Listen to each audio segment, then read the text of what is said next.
Hello, trading is not yet opened on May 6, 2019. It's about 37 minutes before the open. Let's just see how this overnight drop has changed the technical picture. My last call said there were all kinds of positive signs. Only negative one I could find, besides us being at resistance, was that we couldn't clear this middle of the day high. Conflicting signs usually mean a gap outside the day's range, so I thought gapping under this low was pretty much out of the question. And I said we're either going to gap over this high or there was no call.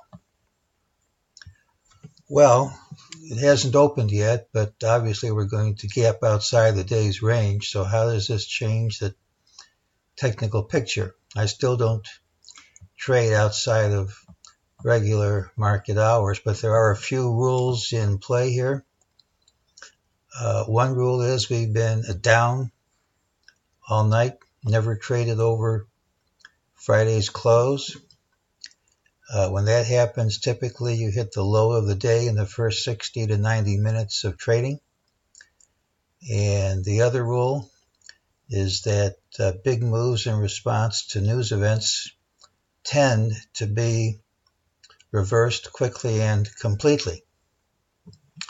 So although I'm not advocating anyone take a position at this time, my plan for the day is to look for a low in the first 60 to 90 minutes of trading, followed by a rally, not necessarily all in the day, which should retrace the overnight drop.